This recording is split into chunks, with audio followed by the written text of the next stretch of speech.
Miércoles 23 de agosto. Los cuatro estuvimos de nuevo hoy en el campus de la escuela media secundaria Lake Windsor. El entrenador Warner dirigía una prueba de 3 días antes del comienzo del año escolar para escoger a los jugadores que formarían parte del equipo de fútbol americano. Eric, por supuesto, no necesitaba hacer la prueba, pero de todos modos estaba ahí.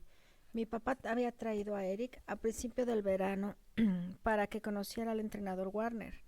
Mi papá se había puesto de rodillas y había sostenido el balón a Eric para que pudiera anotar goles de 150 yardas, uno detrás de otro, mientras, según mi papá, el entrenador se quedaba con la boca cada vez más abierta. Ahora, mi papá y yo estábamos de pie al lado del entrenador. No que cualquiera de ellos supiera que yo estaba ahí. Estaba mirando una enorme ave de caza que parecía un halcón y que daba vueltas encima de nosotros. Pero no era un halcón, eso lo sabía. Era un águila pescadora. Conozco la diferencia gracias a un proyecto de ciencias que hice el año pasado. ¿Podría un débil visual diferenciarlos? Los jugadores estaban haciendo calistenia bajo un cielo que se veía intranquilo. Mientras las nubes se acumulaban al oeste, el entrenador Warner explicaba a mi papá: nunca he tenido un buen pateador en el equipo y no me habría venido mal con uno la temporada pasada. Perdimos 4 partidos por un total de 7 puntos. Esos días quedaron atrás, le aseguró mi papá. Anthony Thomas fue clave el año pasado. Era quien todos acudían en cada jugada. Corrió más de 100 yardas 8 veces. Impresionante. Incluso lo tenía como corredor trasero, pero este año no lo haré. Se ha vuelto muy valioso. Si Eric puede obtener 5 o 6 puntos por partido, entonces puedo designar a Anthony mariscal de campo. Ah, Eric puede hacer eso. Su promedio de puntos el año pasado fue de 9 y solo era un junior. Anotó 14 puntos en un solo partido, el mismo en que anotó el gol de campo de 47 yardas. Recordé ese partido en Houston. Eric apareció en la portada de la sección deportiva al día siguiente. Creo que fue el día en que mi papá se sintió más orgulloso en toda su vida. Mi papá le contó al entrenador Warden acerca de Ohio State, de cómo lamenta no haber sido lo suficientemente grande para jugar fútbol americano cuando estudiaba ahí.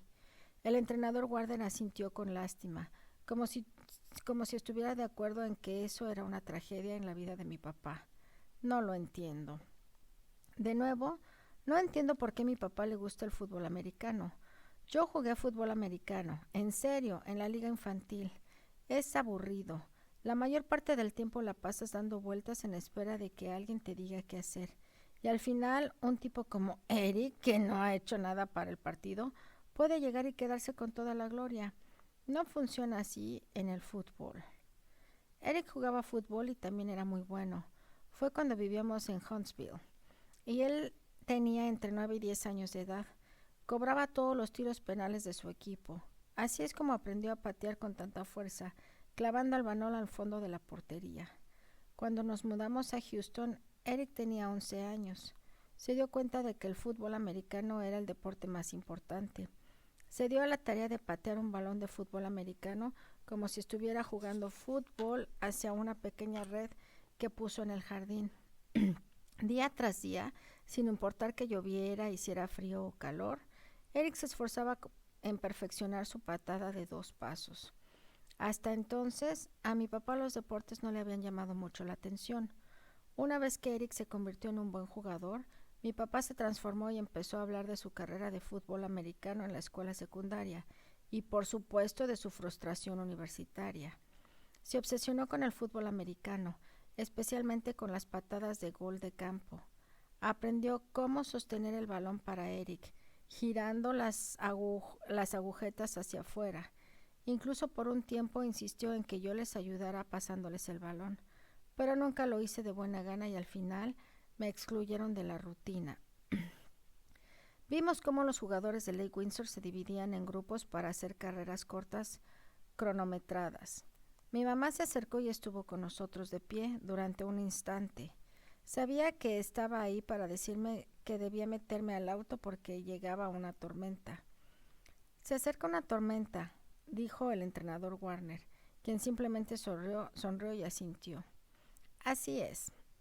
Mi mamá me señaló a algunas personas, a Mike Costello, a su papá y a su hermano, que estaban de pie del otro lado de la línea de juego. También a Arthur Bauer, el tipo que llevó a Eric a la casa el otro día. Además estaba Anthony Thomas, el mariscal de campo. Mi mamá se puso impaciente rápidamente e insistió en que debía ir al auto. Esos chicos no deberían estar afuera durante una tormenta, dijo camino al estacionamiento. Tienen que jugar en todo tipo de climas, mamá. A veces te sorprende una tormenta de nieve, a veces la lluvia. Así es en el fútbol americano, así es en el fútbol también. ¿Por qué no practican por la mañana cuando no llueve? No tiene sentido. Cuando sabes que siempre llueve a la misma hora cada día, no puedes decir que a veces te sorprende la lluvia, ¿o sí? Supongo que tienes razón, tuve que admitir. Parece que la tarde es el momento en el que el cielo riega los árboles, excepto que ya no hay árboles. Subimos al auto mientras grandes gotas de lluvia golpeaban el techo. Mira a tu padre. ¿Qué hace allá afuera? No sé. ¿Se va a quedar ahí mojándose? Parece que sí. No es como Texas. Florida tiene su propio clima y tenemos que adaptarnos a él. La gente no debería estar afuera bajo este tipo de lluvia. Escucha el ruido que hace. La lluvia golpeaba tan fuerte que era difícil escuchar lo que decía mi mamá. Pensé un poco y grité. Apuesto a que la gente que solía vivir aquí, quienes cultivaban las tangerinas, eran muy felices con este clima. Es por eso que estaban aquí, ¿no? Para cultivar tangerinas. ¿Es decir que es un buen clima si eres un pato? Sí, o una tangerina, pero ahora todo está al revés. ¿Sabes? Todo está mal. Las nubes aparecen todos los días como deben hacer, pero ya no hay árboles de tangerinas, solo personas. Y la gente no sabe qué hacer con las nubes. Ellas andan por ahí buscando árboles de tangerina y como no pueden encontrarlos se vuelven locas y empiezan a tronar y a arrojar rayos y lanzan la lluvia contra nosotros. Tenía la sensación de que mi mamá entendía a qué me refería, pero solo dijo, las nubes no se enojan, Paul. Estuvimos sentados bajo el ruido de la lluvia por unos minutos hasta que se detuvo abruptamente, como si un niño inquieto hubiera dejado de golpear un sartén. Salió el sol y un vapor caliente se levantó a nuestro alrededor. Genial, murmuró mi mamá. Ahora toca la sauna. Necesitas relajarte, mamá. ¿Ah, sí? ¿Eres tú a quien están atacando las nubes frustradas? ¿Por qué no te relajas tú? Miró en el espejo retrovisor y agregó, mira, jugadores de fútbol. Volteé y en efecto, detrás de las aulas portátiles había un grupo pequeño que se dirigía al campo de fútbol de la escuela media. El del frente es el hermano de Mike Costello. Se llama Joy. Corre, ve con ellos, Paul. Enséñales unas cuantas cosas. Sí, tal vez lo haga. Me bajé del auto y seguí al grupo. Había 4 chicos delante de mí pateando balones. Caminé hasta llegar a la portería. Joy Costello dijo algo como, ¿cómo te va? Y pateó un balón hacia mí. Luego los otros 3 chicos se colocaron enfrente de la portería formando un semicírculo. Detuve el tiro de Joe y pasé el balón al siguiente chico para que hiciera un tiro. También lo detuve y pasé el balón al siguiente, y así sucesivamente. No eran muy buenos. Ninguno parecía saber patear. No dirigían el balón con el empeine, lo golpeaban simplemente con la punta del pie. No tuve ningún problema en detener todo lo que patearon en mi dirección. Nadie mencionó los nombres de los otros chicos, pero cuando se cansaron de jugar caminamos juntos hacia el estacionamiento del campo de fútbol. ¿Vas a inscribirte en el equipo de Lake Windsor?, dijo Joy. Por supuesto. ¿Como portero? Sí, ¿tú? Defensa, supongo. Jugué como portero el año pasado, pero nunca participé en un partido. ¿Cuándo son las pruebas? No sé. Joy volteó a ver a los otros. ¿Cuándo son las pruebas? ¿Alguien sabe? Todo el mundo negó con la cabeza o dijo que no. No, dijo Joe. Presta atención a los anuncios por la mañana. Ellos dirán cuándo. De acuerdo, dije. Nos vemos luego. Los cuatro se dirigieron al otro lado del campo golpeando el balón delante de ellos. Vi que mi mamá y papá estaban en el auto, así que me dirigí hacia allá deprisa. ¿Dónde está Eric?, pregunté. Arthur Bauer lo llevará a casa, respondió mi papá. ¿Qué tal tu juego de fútbol?, me preguntó mi mamá. Fácil, dije. De camino a casa pensé en lo fácil que había sido y en lo fácil que iba a ser. Si yo era el mejor portero, entonces esa posición ya era mía. Me pregunté si habría cambiado de opinión con respecto a jugar como portero después de haberme visto. No tenía la menor duda. Me pregunté si se habría dado cuenta de que un miembro de las ligas mayores había venido a jugar 1 o 2 temporadas en las menores. Lunes 28 de agosto. Hoy fue el primer día de escuela. Salí de casa a las 7:30 para caminar hasta la entrada de la urbanización y tomar el autobús. El humo era espeso y tenía un olor fuerte. Pasé al lado de unos contenedores llenos de trozos de yeso y chatarra de los sanitarios azules portátiles que estaban en los lotes de construcción. Pensé que nunca había vivido en una urbanización que estuviera completamente terminada. Siempre he vivido en medio de contenedores llenos de desechos de construcción y sanitarios portátiles colocados sobre las tablas. Di vuelta a la derecha al final de Kensington Gardens Drive y caminé en paralelo al muro gris. Algo comenzó a molestarme de inmediato. El color gris del muro se proyectaba en el lado izquierdo de mi vista, destruyéndome, molestándome. ¿Qué era? ¿Tenía que ver con el muro? ¿Con alguna parada de autobuses? ¿Algo que debía recordar? Mis pies comenzaron a moverse más lentamente hasta que me detuve inmóvil como una marioneta a la que se le acabó el movimiento. Entonces, una escena me vino a la mente, como aquella mañana en Houston. De la nada, regresó una escena a mi memoria. Recordé otra parada de autobús y un brillante autobús escolar amarillo. Estaba de pie al final de una cola de niños esperando para subir al autobús en uno de mis primeros días de kinder.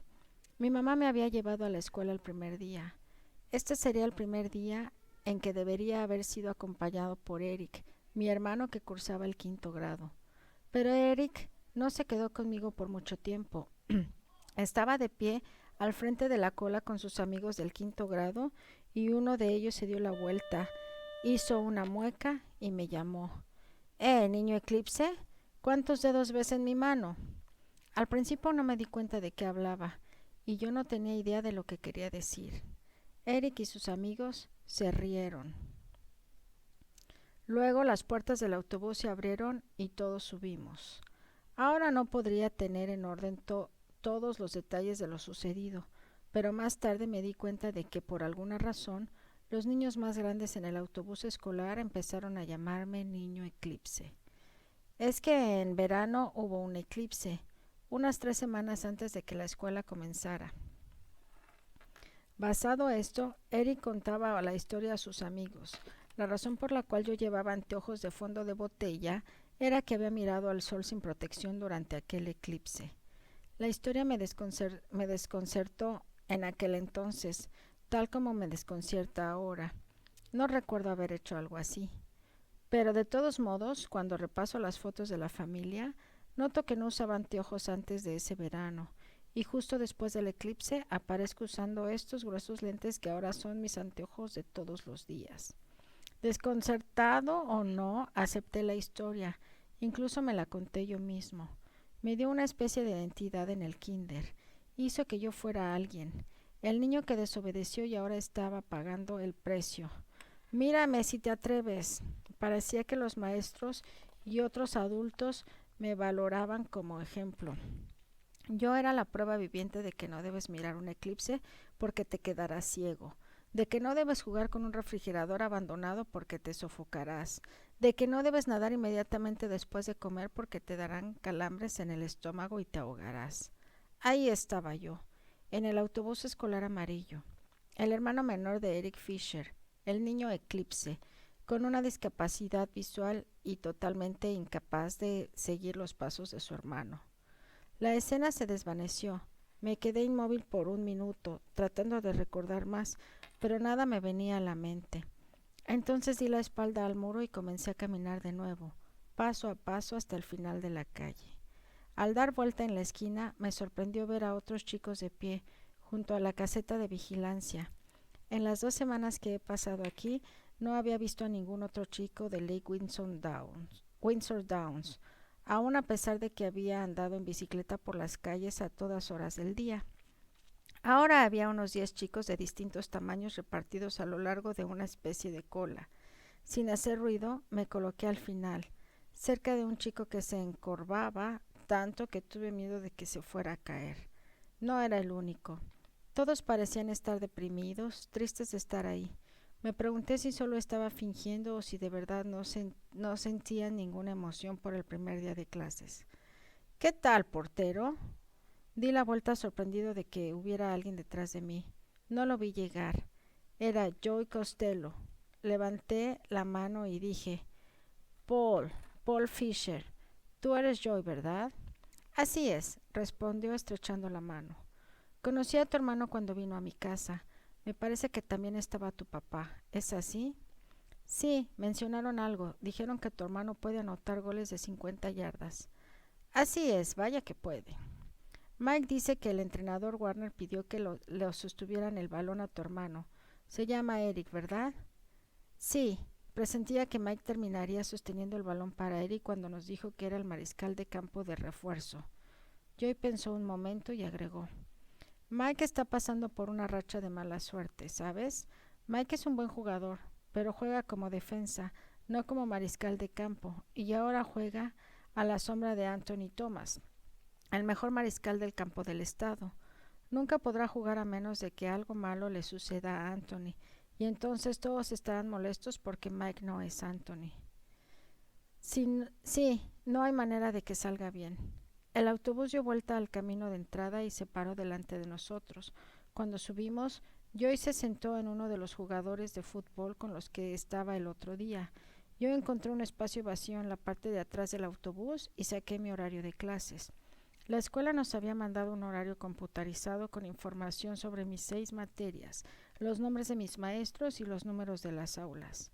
También habían mandado un mapa del campus de la escuela, media secundaria, lo que agradecía, y una nota escrita a mano por la señorita Gates, dirigida a mi mamá, que no agradecía. En ella estaban anotados: los estudiantes con discapacidad visual deben reportarse en las oficinas para obtener asistencia. Me volví loco. ¿Qué pensaba hacer? ¿Asignarme un perro y un bastón? El autobús entró al campo y se dirigió a un camino de acceso de forma circular que decía solo autobuses. Miré de nuevo mi horario, nervioso. Decía salón principal 8:15, de 8:15 a 8:25, portátil 9. Caminé con una multitud de chicos rodeando el edificio principal y hacia los senderos de manera que llevaban a las portátiles. Encontré lo que decía P9 sin problema. Tenía un gran letrero en la puerta en el que estaba escrito Señorita Álvarez. Subí 3 escaleras de madera y abrí la puerta. La señorita Álvarez me saludó con un alegre Buenos días y me pidió que me sentara en un escritorio vacío. La clase parecía estar compuesta de los mismos niños deprimidos con los que había esperado en la parada del autobús. En contraste, la señorita Álvarez era muy entusiasta. Nos dijo que estaba sumamente feliz de estar aquí el primer día de un nuevo año. Incluso nos dijo que era la primera vez que estaba al frente de un aula principal y que tenía muchas ganas de comenzar cada día al lado de nosotros. La mirábamos sin reaccionar, pero ella se quedó sonriente y así pasamos los primeros 10 minutos del año escolar. Nos pidió que sacáramos nuestros horarios y que los revisáramos.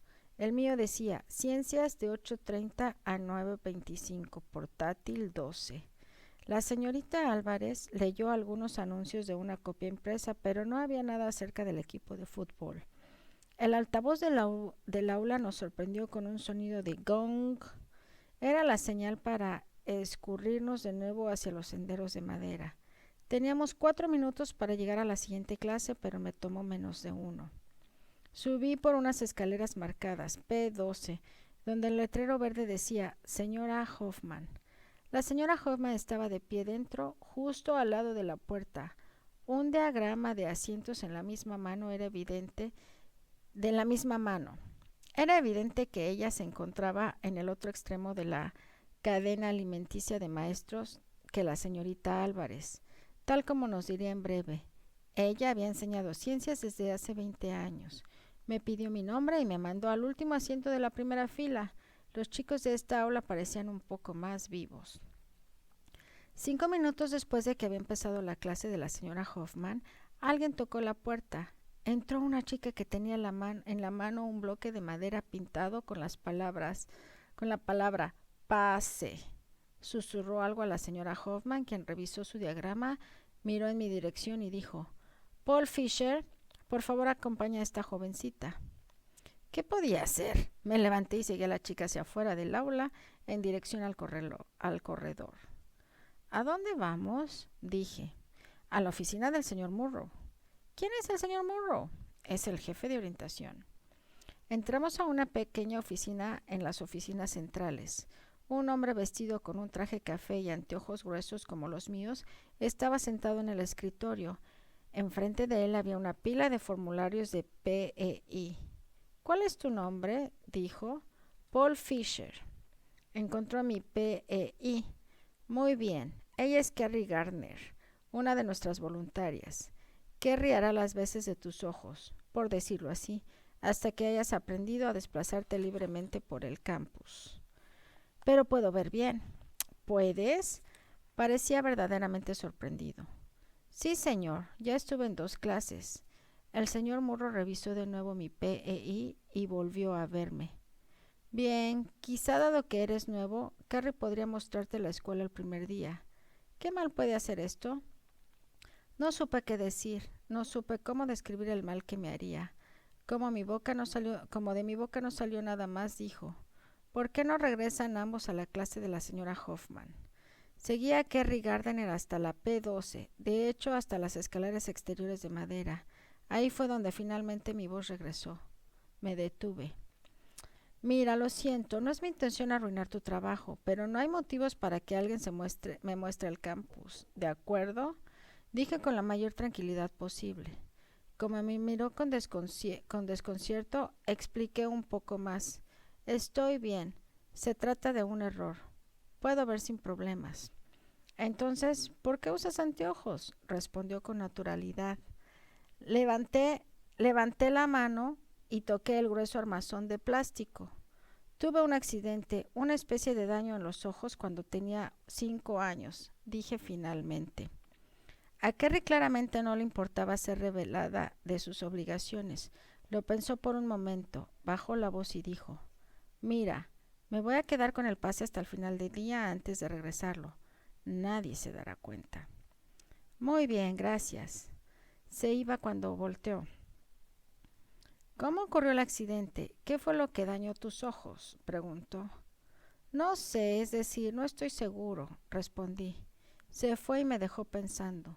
¿Por qué no respondí a esa pregunta? Solo solía tener una respuesta lista para responderla. Solía decir que una vez miré por largo rato el eclipse de sol. Pero si era la verdad, si en realidad sucedió, ¿por qué no logro recordarlo?